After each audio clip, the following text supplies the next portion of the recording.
Welcome everyone. We're gonna do tips from our code base to help you write more reliable Selenium tests. My name is Santiago Suarez Ordonez. I work at Sauce. My official title is the Sauce Ninja. I'm probably gonna be the person answering your questions if you write to help at Sauce Labs. But if you want to write me a personal email, you can find me at sso@saucelabs.com. And you can also find me on Twitter at SantiYCR. The agenda is we're going to go through Selenium 1, Selenium 2, and sauce tips. In the Selenium 1 area, we're going to do implicit waits, doing reasonable timeouts, generating application states with test handles, waiting for the right events, and how to get rid of static pauses. I'm going to advise you not to use verifications, and another one last tip, which is ignoring open and wait for page to load failures. In Selenium 2 land, we have a few tips. Definitely using implicit waits. It's a good start point, and then avoid using complex locators, which is something I've been kind of working on. I'm still deciding on whether it's a great idea. So if you have your opinion and disagree with me, definitely let me know. I'd love to discuss that topic. And then the sauce tips land, we're going to do reporting pass-fail status to Sauce Labs automatically and using Sauce Connect. So let's go ahead and get started. So the tip number 1 for Selenium is doing implicit waits. I'm sorry if the font is small here, guys. I couldn't fit the whole script in the slide, so I just put a link to GitHub to the gist. Let me just go ahead and open that one and see how it looks. Seems like it does look a little better. So basically the point of this code is to show you a way to implement implicit waits easily. So what are implicit waits? Implicit waits is a way for Selenium to just wait for the element that you want to act on transparently to your script. So in a lot of cases, we all know that browser testing is complicated. It's not as unit testing or functional testing. I mean, writing a quick function test in Python, Java, whatever. Browser testing is complicated. It's the highest level of abstraction you can get to. You have a browser, you have the whole HTTP protocol behind it, you have a full machine with its RAM, opening your web application and processing it and doing actions over it. So there's a lot of things that could go wrong. And reality, when you take it to practice, is that a lot of things actually go wrong. If you want to make your Selenium test 100% reliable and robust, there's a lot of things you can improve to get to that level. And it took us a while internally to get our own test suite to be, I would say, 90% blue and the least flaky possible. So one of the biggest thing we did was implementing implicit waits. You're going to say that explicit waits is even better. Basically, your script is aware of what could go wrong, and it will wait for whatever element needs to be present to work on it. But reality is that when you write thousands of Selenium tests, you're going to forget about writing explicit waits for all of them. And even if you use PageObject or whatever framework you want to use to write your tests on, there's a lot of code, and it's kind of verbose to write explicit waits all over the place just to make sure that elements are around. So we came up with this pretty neat workaround in which this is Python code. You can probably do a pretty similar approach in Java or Ruby or whatever you're using to write your Selenium tests on. Basically, we intercept all the calls for do command, which is the main method that actually communicates with Selenium itself, with the Selenium server. And basically, we now receive an implicit wait, and we're gonna try to run the original Selenium command that you sent. But if we get an exception and it says that the element wasn't found, we are going to increase the wait, sleep for 1 second, and then try again. So basically what we're doing is we are allowing you to run any kind of command, like a click, a type, get a text, or whatever you want to do with an element. And if we don't find that element in the DOM, if we get an exception from Selenium, we're just going to wait and try again in a second until we reach what we define as the implicit wait. And by default, of course, we have a 30-second implicit wait. So we will basically, transparently for you, wait for the element to appear for 30 seconds. Now, if it's not there after that time, of course, something's going wrong. So then we will let you know.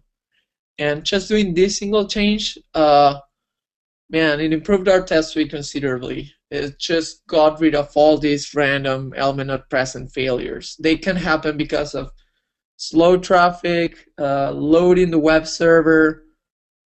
Sometimes even the browser fails. I don't know. There's so many random things that could happen that could delay an element from being present in the DOM. So doing implicit waits is a pretty elegant and clean way to work around it, and definitely something we want to advise.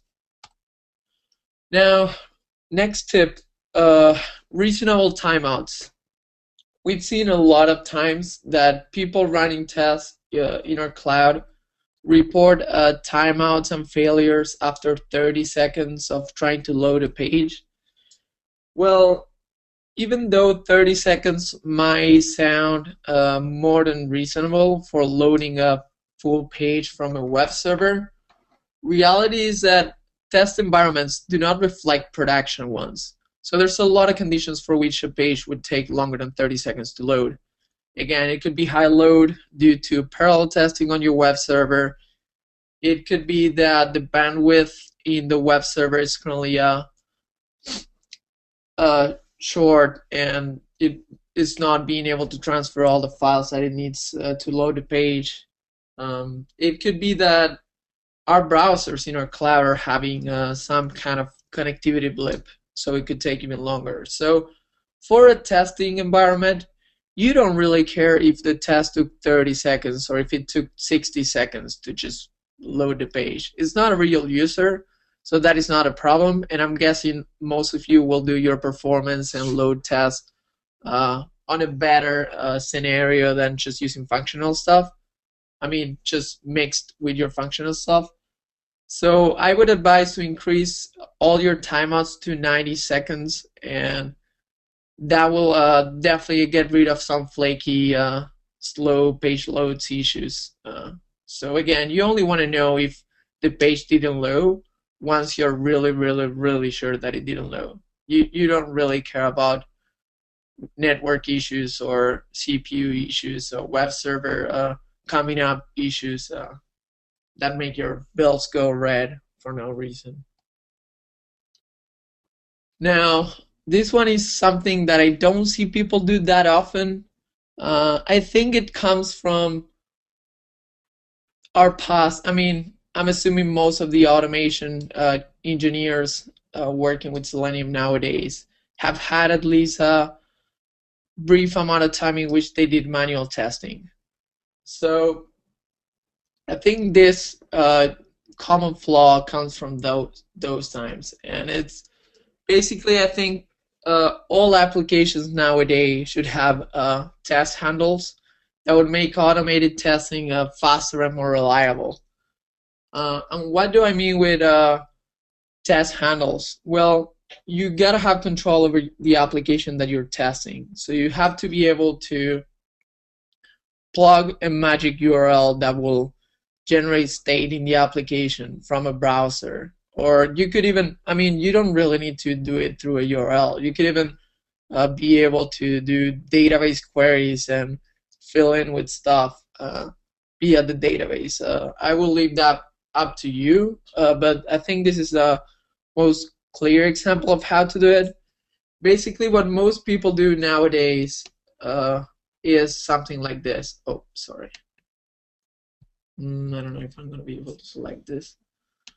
What most people do is basically this. Every test case that they need to log into, they will create a login function. They will do a page object model of the login page or whatever you prefer to do. But basically, the workflow is going to be plain, simple, step by step.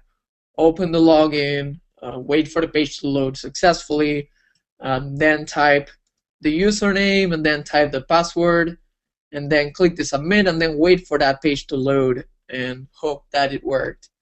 So if you have this workflow on every single test that relies on your browser being logged in, you're going to hit a couple of problems. First, the day that you break the login, all your test suite will fail. Even if other functionality actually works, like if you have let's say that you have a shopping cart application. Even if your shopping cart works like a charm and no one broke that, all your shopping cart tests are going to break just because they couldn't even get to the point in which they are logged in and they can start shopping. So that's bad. And of course, doing this whole process is going to add, let's say 30, maybe 60, maybe even 90 seconds to each of your tests, because it has to request the login page to the web server, and then it has to interact with the page and then wait for the web server to receive the response and again log you in and take you to the right page. So we believe that's actually something you don't want to do. The way we do it is we just implement a magic login URL where all you need to do is just open this /test/ let's say it's a magic login and then the username, and the browser will respond with a quick URL, with a quick HTML saying, congrats, you're logged in as username. So that's as easy as it gets. And that page takes less than 5 seconds to load. It's super fast. It doesn't go through the regular login process. It just generates the state that all the other tests will require. Of course, at some point you will need to test the login, but that is going to be only in the login test. For all the other tests that need this state to just be there, you can use the magic login. It's going to be faster, it's going to be more robust. And if the regular login breaks, it doesn't matter because your tests are being, your state is being generated through a different workflow. So your other tests can just run and confirm that they work.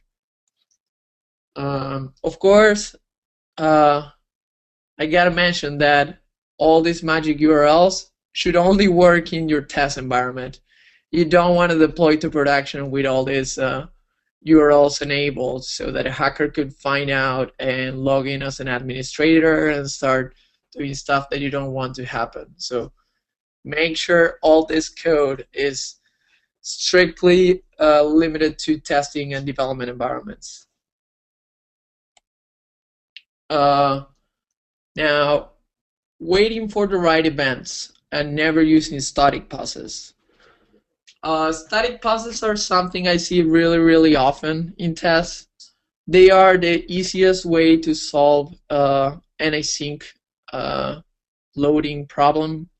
Basically, people try to open an application, or they try to write the first Selenium test.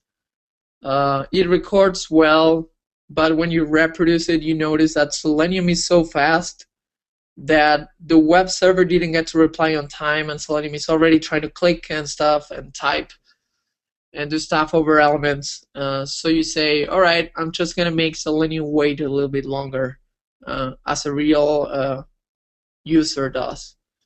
Well, reality is that by adding a static, let's say 10 seconds, 5 seconds, 3 seconds, whatever you add, pause to your test, you're not replicating what a real user does. A real user will wait for the UI to look loaded. If it wanted to click on a button, it will wait for the button to be there. It's not going to just check it. I mean, it's not that I'm going to check my clock, count 3 seconds, and then instantly go and click. The real user is actually smarter than that. And therefore, you should make your Selenium tests smarter as well.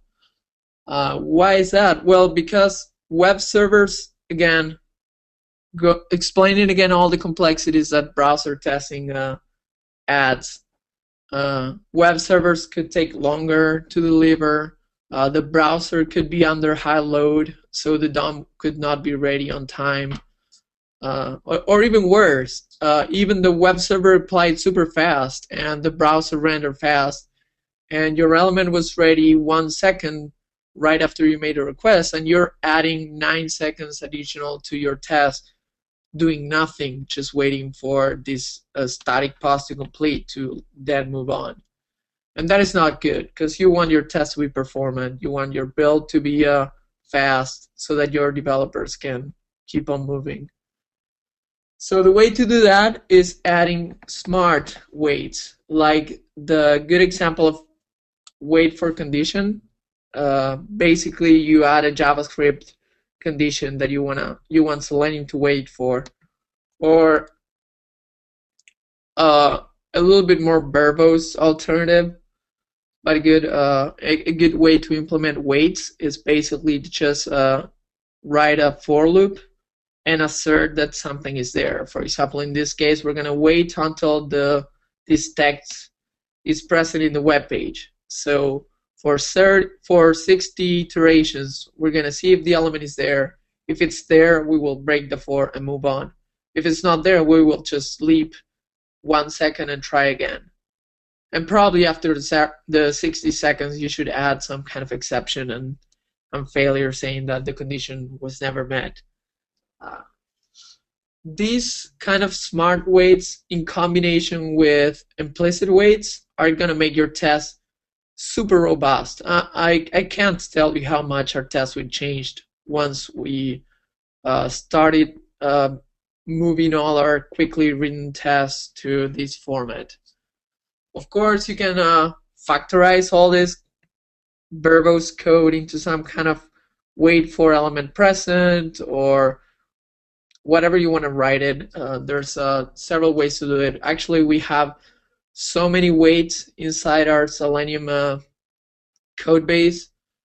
We basically have wait for almost every getter in Selenium 1 API. For Selenium 2, luckily, we don't need them that much. We're going to talk about that later. This one is kind of debatable, but I thought I should bring it up. My recommendation is basically stop using verifications. Verifications are something that Selenium incorporated to the API in Selenium 1. Basically, every command that you can write using Selenium IDE will have both an assert and a verify. So you will see something like assert title, and then you will have verify title. You will have assert element present, and then you will have verify element present. And the main difference between both in Celanese land is that assertions will stop the test right away. So if the assertion is not met, the test will instantly fail. Now verifications do the check and they verify that the condition is met. And if it's not met, they will log the failure and move on. So your test will continue. And why I think that's bad? Well, I think that's bad because we found out throughout our experience of writing so many tests that shorter tests are better. You don't want a 5-minute workflow that goes through 20 pages, checks for stuff, logs failures, and then logs some stuff that didn't fail, and at the end it just reports them all together. That makes debugging what happened really, really hard. I prefer to have 20 tests that test atomic functionality in isolation, and they will tell you all right, the logging worked, but adding items to the cart failed. But once you have items in the cart, you can actually buy without problems. So you really have a good idea of what's happening in the workflow. You don't have to spend an hour seeing all the verifications that failed and whether they failed because the previous step was a problem or not. I think looking back, verifications were created because of the main problem with Selenium tests. And that problem is that Selenium tests are slow. Selenium tests are complicated. They have a lot of moving parts. They boot up a real browser, which nowadays that it's even up to like 500 megs of RAM just to boot up. Browsers are super complicated pieces of software, and Selenium tests are using those browsers to drive your application. So that is really slow. Boot up Firefox, boot up IE or Chrome. It could take up to 30 seconds just to start. So I think in the past, people the developers writing Selenium said, all right, let's try not to force users to run the test again every time a little bit of the functionality fails. Let's just let them cram all the verifications they can in a workflow, and then they will figure it out later. Once it fails, I guess they will just go through the whole result and kind of build again what happened. The good thing is that we evolved, and now we have better ways to make tests faster, so we don't really have to cram a lot of verifications inside a single workflow. We can still keep results clean by running small tests in parallel, and with the addition of generating state handles, as I said before, your tests are going to be pretty fast. At Sauce Labs, we have run, I don't even know how many. Let me actually see that. We have a counter in our website that tells us how many tests we have run. So we have run 8 million tests so far. And taking the average of those 8 million, we got to 1.5 minutes per test. So that's 90 seconds full from the beginning to end of your test. 90 seconds. Of course, we have a lot of users running 30-minute tests, and we have a lot more users running 40-second tests or 30-second tests. We definitely decline towards the latter, and we'd love to advise you to do so too. The last Selenium 1 tip. Hold on, there's a question. Let me see. All right, cool. Seems that we're going well. Let me know if there's a video issue or anything. The last advice we'd like to give in Selenium 1 land. Again, you can just click on the link if the code snippet is not readable through the screen share. Basically, ignore the open and wait for page to load failures. It's actually really hard to code for a way to detect whether the website is loaded completely. As a human being, it's pretty easy to just look at the page and wait for the buttons and links and content to render. But software like Selenium doesn't have eyes and a brain to process what's going on. So you gotta be really explicit and tell it, wait for all the images to come up, wait for the DOM to be ready. But nowadays applications use Ajax a lot. So maybe the DOM will be ready and then it will take 5 more milliseconds and most of the UI will be rendered then. So your open will come back even before the UI is ready. Also, there could be problems with HTTP, so maybe some image could not make it through the wire, and the browser will not pull that image in, and it will wait for it to come up forever, and then you will get a failure in the open. And when you look at the video or the screenshot of what happened, you actually notice that the application, even though some CSS or some image didn't load, the application is fully functional, and any user could have just moved on and clicked on stuff and work the same way Selenium could have done the same too.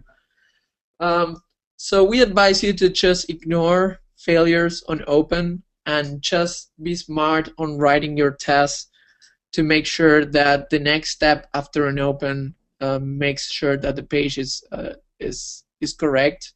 So if you have to write a test for logging in, you will open the login page, but then if that fails, you may just want to assert that the username and password are there, and if they are, you can just move on. You don't really care what actually happened in that failure.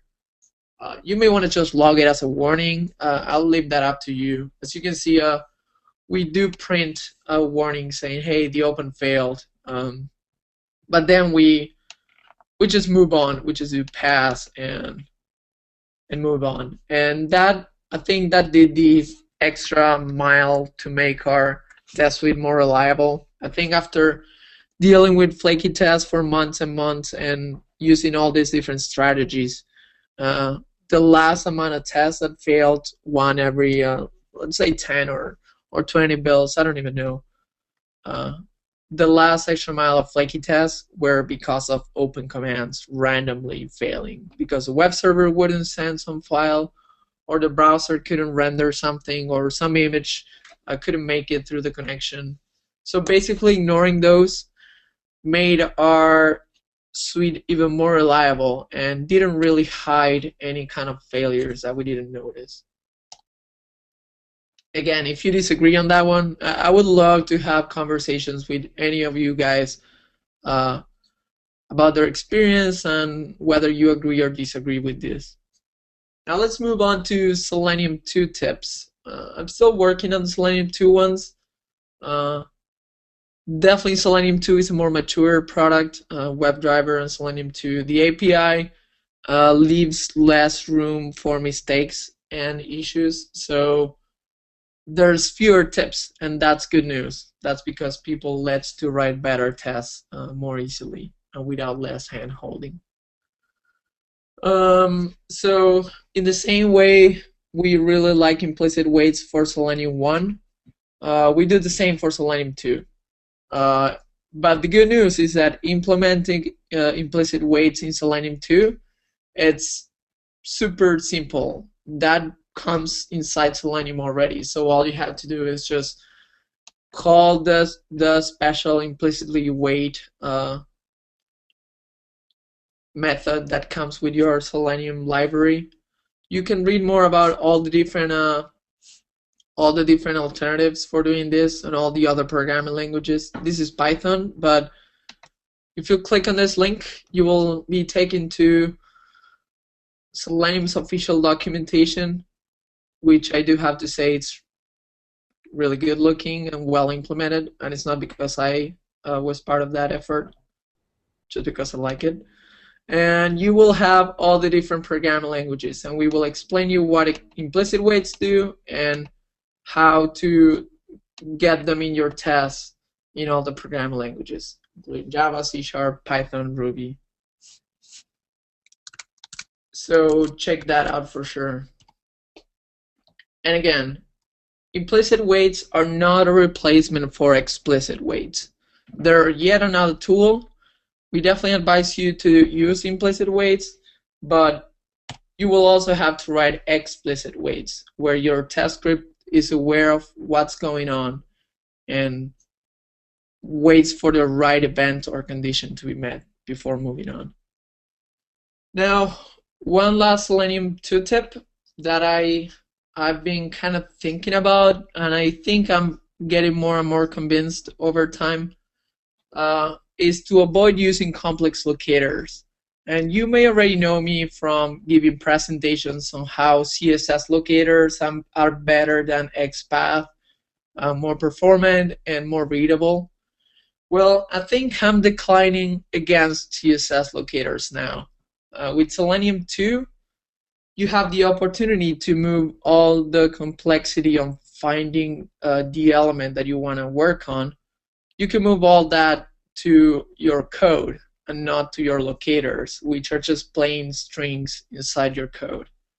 So Here's an example of doing finding an element using a locator. So you will do find element by CSS selector.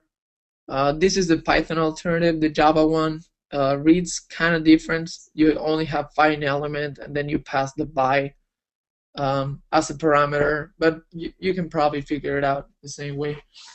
The important part is that you're writing a locator like this. So basically you say, I want the element with the action ID, and inside that element, I want all the links with the delete links class. And then I want the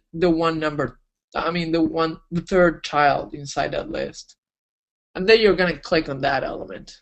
So that's readable, kind of, and not so bad, but reality is that you're putting a lot of logic in this plain string, which is weird for a test that is completely coded in Python and not in CSS or in strings. So a good alternative you can use is just let WebDriver's object-oriented API help you, and just make it way more readable for new people to come up. So basically what we're going to do is the same thing. We're going to find the element with the ID actions and store it in this variable actions. You can see the same step is implemented in one line. Sorry, I keep doing this all the time. I wish I had a laser pointer or something. So once you have the actions element, you just find for the delete links inside it using another WebDriver pool. So you do find elements by class, and that will return you a list of the elements with the delete links class. And it will return you only for the elements inside the actions, inside the actions element. So you're going deep inside the chain of locators that you just wrote. And the last part of it, you basically do give me the delete link number 3 and click on it. So this is pretty handy in a lot of ways. It's definitely more readable for a Python developer to understand what's going on in this full workflow than having to figure out what a CSS locator is and what it's trying to do here. So I will leave that to you. It's definitely something worth discussing. Probably one case or another is going to work better on different scenarios, but I thought it was something worth pointing out. Now, moving on to the Sauce Labs tips for people, for those of you running tests in Sauce Labs in particular. Reporting pass-fail is something interesting. By the way the Selenium remote control architecture or the WebDriver remote driver architecture works, all the code and all the logic for what's going on is actually kept in your end and under your control. Nothing aside from plain browser commands is being sent to Sauce Labs.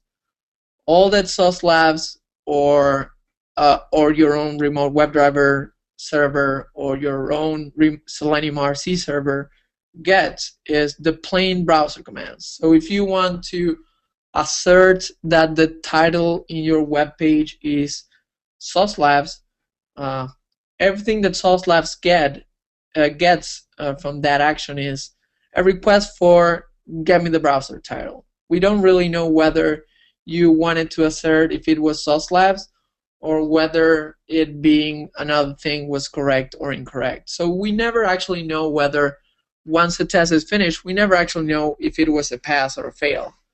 All we know is that we booted the browser for you, we ran all the commands that you sent us, we gave you all the results, and then you requested to finish the session. So we implemented for people using our UI. You will see that when you go to your jobs page in saucelabs.com, let me log in.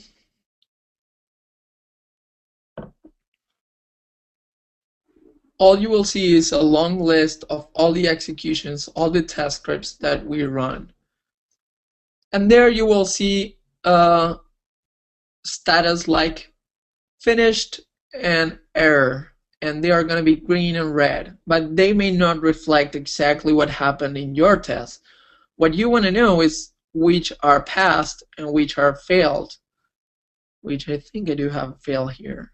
There you go. So we have a couple of passed, we have a couple of failed, and how do you actually let Sauce Labs know that the test case and the workflow actually passed or failed, and how that title was the one that you expected in your end or it wasn't?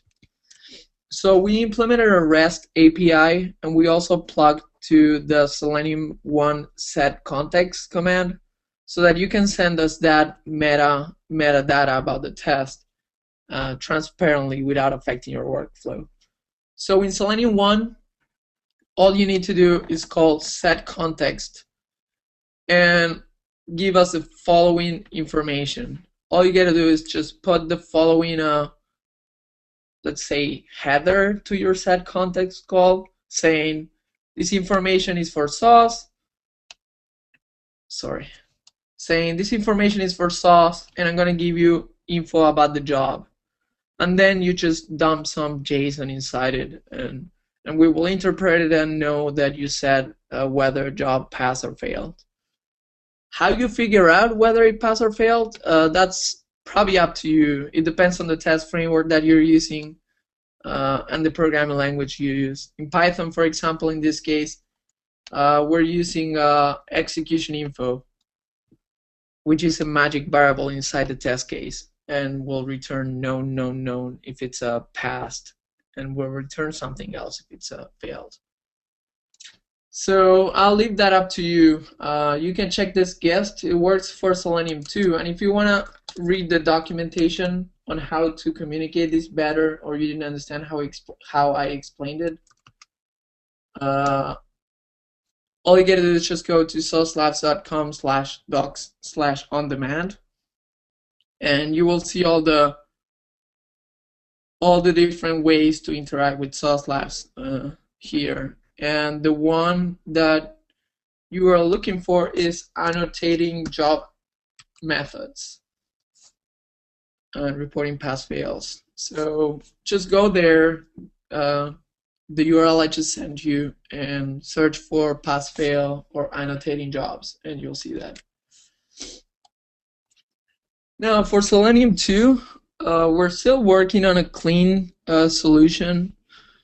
The Selenium 2 API is way cleaner than Selenium 1's, and that means that adding one additional special method only for Sauce Labs didn't sound like a good idea for anyone. How would you, I mean, we didn't want to force the Selenium project, we didn't want to request the Selenium project to modify the API just to add a method that would be useful for ourselves and not for anyone else. So a lot of discussion went on there, and we're still trying to figure out a good solution for everyone. But in the meantime, we just enabled a REST API that can be used in the same way, but you don't have to go through Selenium. All you had to do is just make an HTTP request to our web servers saying, hey, this job, it's over and it actually passed. So mark that as passed in your UI. And here's a good implementation in Python. We have a couple of implementation in other implementations in other languages, as well as a curl example. Again, go to our documentation. You will see that right there. Update jobs via our REST API, and we have the curl example. We're linking you to the Java library, and of course, if you have another programming language and you would like some help from us to implement your own version, feel free to just shoot us an email at help@saucelabs, or go to our forums and ask a question there. Now, the latest tip I have for today is using Sauce Connect. Everyone using Sauce Labs nowadays should actually use Sauce Connect. And this may be confusing. People running public web servers are going to say, well, I don't really need any kind of tunnel to access my server, so why would I care about Sauce Connect? Here's the documentation and here's the architecture explanation of how it works. Of course, I hope you get the idea from it. Basically, Sauce Connect is a simple jar file that you download and run from Java. Shit, I'm showing my API key, so I'm probably going to have to change this soon. But basically, all you have to do is just download the zip file, unzip it, and from the command line, run this java-jar sauce connect, and then your username, in my case SSO, and then your access key, in my case this one. You can even click to copy to the clipboard. So let me actually show you how it works. I hope you guys get to see my terminal. I don't know if the colors are friendly. Let me actually increase the font size. That will probably help too.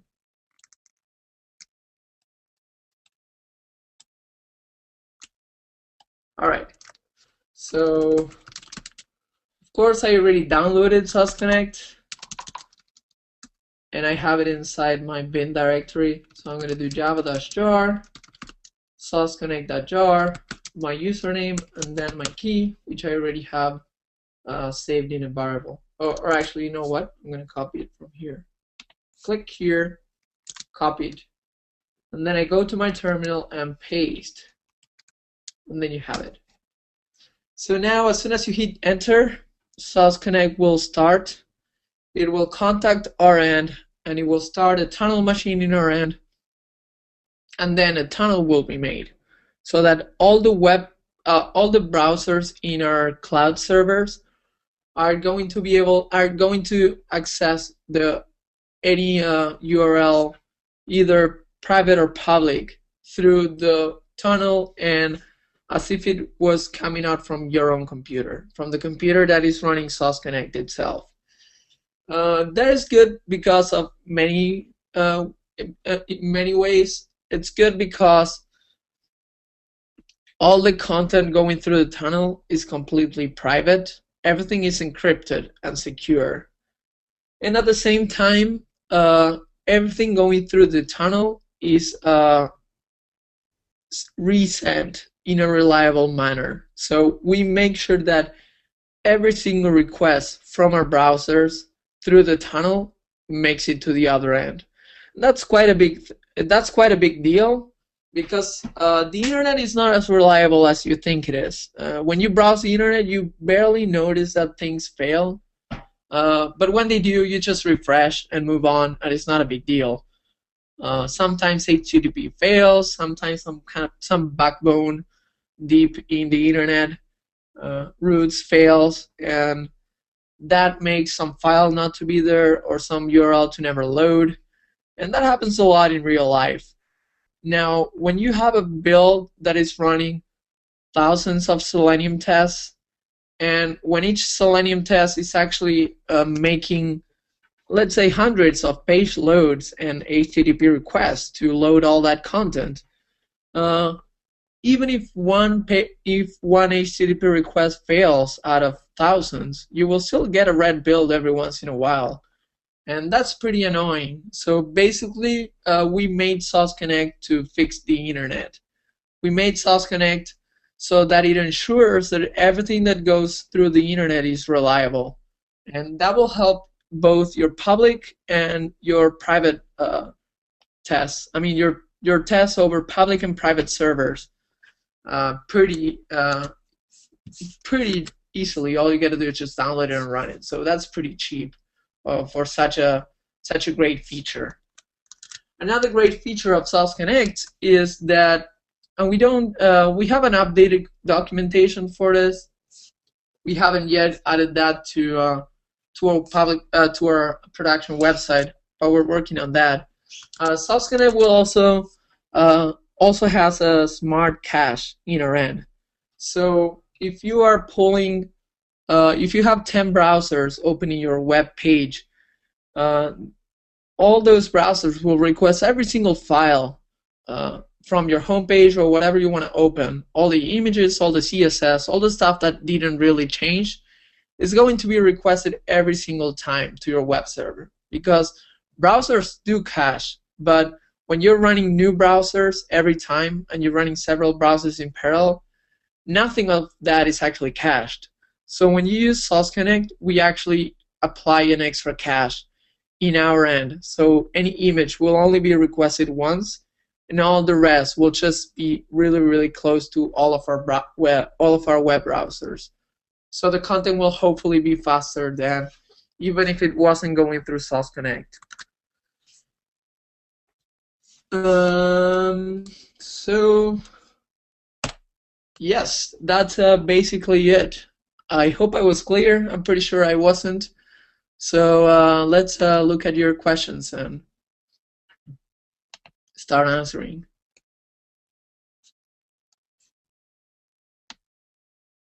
So question number 1 says, regarding not using verifications, it says that tests fail even for statements which are not asserts, on condition for which you mentioned weights and all. I don't know if that was actually a question or a clarification. I think it was saying, yeah, once you remove the verifications and you add some static, some implicit weights, it's even better. You will wait for stuff to be there. Stuff will still fail, but it will only fail when you're really, really, really sure that it should fail, and not just once in a while when things get flaky. Oh, nice tip. Someone said that nth child is 1 based and not 0 based. That's pretty embarrassing. Sorry about that. Even more so coming from a guy that made CSS presentations and blog posts a lot. I do have to say I made my slides a couple minutes ago, so I guess that's kind of an excuse. Now, next up, regarding about using complex locator, is there performance difference or just more reliable code? Well, Sean, that's an interesting question. I didn't really look into it. I'm pretty sure that there's gonna be a performance implication if you start writing your locators in code instead of, start writing your logic in code instead of locators. Take into practice, when you write a complex locator inside a find, that's going to be a single HTTP request to the other end. It's just going to be like, give me this super long, parse this super long locator and give me the element that gives you. So it's only one request and gives you the element and you can move on. Now, when you move the logic to your code, there's going to be several requests to the other end. First being like, hey, give me this element, then you get the element back, and then you request again, give me all the elements inside the previous element that have this condition. So then you get all the elements back, and then you request again, hey, for this particular element, click on it. So you multiply the amount of requests that go through the wire, and I'm pretty sure that's going to have some performance implication. So it's definitely not a clear black or white decision here. There's probably a lot of grays, and depending on the scenario, you will have to decide towards one or another. Now, another question, is Sauce Connect also free? Yes, Sauce Connect right now is free. Anyone using Sauce Labs, even free accounts, can download and start using Sauce Connect for their tests. That hasn't changed in a while. I don't expect that to happen anytime soon. So definitely get started using it and let us know if you see improvements in your tests or if you don't. Another question. Someone asked, someone said that they run their tests against various browsers and have noticed that it's highly unstable on IE compared to Firefox and Chrome. Do you guys face a similar issue? Yeah. The answer is yes. And it's not just us. It's real users too. IE is unstable in a lot of ways. It's definitely slower, and its JavaScript engine is definitely not as mature as the other browsers are. IE9 and IE10 are doing a way better job nowadays, and Microsoft is putting a lot of effort into that. But that doesn't solve the problem for IE8 or IE7 users, and you still have to test for those. So my advice is to try out Selenium 2 for running IE tests. If you're talking about Selenium 1 tests, there are some special tricks that Selenium uses to drive IE under special privileges and stuff. Now, Selenium 2 is a brand new technology that doesn't need a lot of workarounds that are being used. So I'm sure that IE under Selenium 2 is a little bit more stable than IE under Selenium 1. Sorry, that means that you will have to rewrite your test. But you may want to look into WebDriver baked Selenium. Let me write that on a chat. It's it's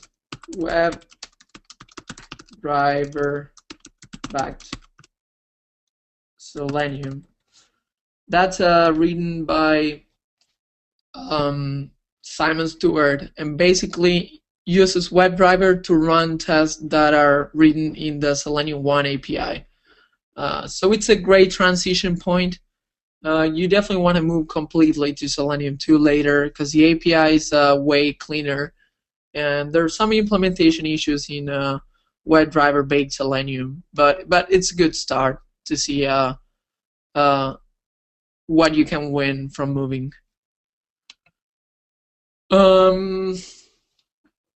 Another question asks, what's your experience or opinion about using WebDriver plus Page Factory framework?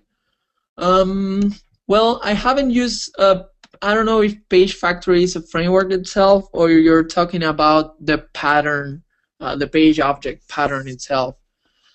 My experience is, for my opinion, I don't really have an opinion. At Sauce Labs, we do have a ton of tests, but over time we kind of declined towards writing quick tests, factorizing functions in small methods if we had to, but we never took it to the next level, and we never implemented page object and page factory. I hope this a lot of people will not believe that we don't do that right now, but it works for us. I don't think there's an absolute truth for everything, for every case. For now, it works. We're fine without it. And now, if you're writing your test framework from zero, and your application has a lot of workflows that are reusable, and you will have to go through all these steps over and over, you may want to look into it. Again, you do want to avoid going through workflows over and over. You're way better off by simulating application states here and there and just testing functionality in isolation. But it's up to you. It's kind of a complicated area to put an absolute truth on. Another question from Jose: since Selenium 2 is blocking and waits for page to load automatically, is there still a way I can set it to wait 90 seconds? Well, no. Actually, no and yes. The wait for page to load that I showed in the slides, those 90 seconds are not actually absolute 90. Selenium is not going to just wait 90 seconds using that. Selenium is going to wait for whenever Selenium thinks that the page loaded, but that may take way less than 90 seconds, and Selenium will just move on. The 90 seconds that you saw there were just a timeout, it's like the maximum amount of time that you want Selenium to wait for it. And you can implement the same thing in Selenium 2. It depends on the programming language, but let me see if I can give you a quick pointer. I did have Selenium documentation open here, seleniumhq.org/docs. Really well made and well written, not because I was involved. WebDriver advanced usage. Let me see if they actually have. No, they haven't explicit waits, but you do have access to timeouts. Since I think it's inside the manage object inside Selenium itself, inside WebDriver itself. You should look into the API and for the manage class, and you will be able to change that timeout. So Selenium will wait for stuff to load up to, let's say, 30 or 60 or 90 seconds. Now you can change that value to whatever you want. If the page loads in 10 seconds, Selenium will figure it out and move on quicker and not just wait for that time. Another question, and this one's awesome. Is Selenium 2 good to run tests on Chrome?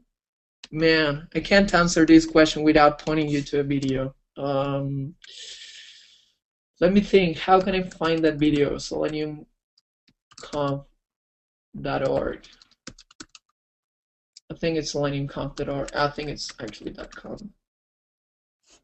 So in last year's Selenium conference, which happened in April, Simon Stewart showed the new Chrome driver for Selenium 2, and I have to say all the words I can use to describe it is freaking awesome, and that is because basically the Chrome driver was implemented by the Chrome team. It's not an effort that the Selenium developers took on. It's just Chrome itself created their own implementation of WebDriver for their browser. And that means a lot. That means that the driver is faster and more reliable. Well, the video is 22 minutes long, but let me share you what the video URL is. And I'm pretty sure you will laugh when you see the expression of the people looking at the test running in Chrome and the speed of it. So where is the GoToMeeting interface? All right, so there you go, the URL. I think that answers the question for you guys. Let me send it via chat too, just in case you didn't get it. So running Chrome tests in Selenium 2, yes, that's definitely the platform you want to run them in first, maybe even over Firefox, just because the Chrome driver was taken on by the Chrome developers. Now, one last question: shouldn't we write tests which may run in both test and prod environments so that we can use same scripts for testing and production application status? From a user perspective, that's a really interesting point. We do have a lot of those. The way it works for us is that our magic login function is a little bit more complex, and that it figures out whether you're trying to run over testing or over production. And if that's the case, if it's on production, it will not use the magic handles. It will just go through the regular workflow. It's going to take longer, but we are hoping production is going to be more reliable than testing. So the improvements that you got from test handles were speed and reliability, and speed is, there's no way to work around speed, but reliability is hopefully not necessary in that case. All right, so I think I went through all of those questions. Hope you found the presentation useful, guys, and I'll hope to see you again soon. We'll be publishing a video in our blog, so if you want to check it out, hold on, I have a presentation, a slide for that. Oh no, I don't. All I have is a a thank you slide.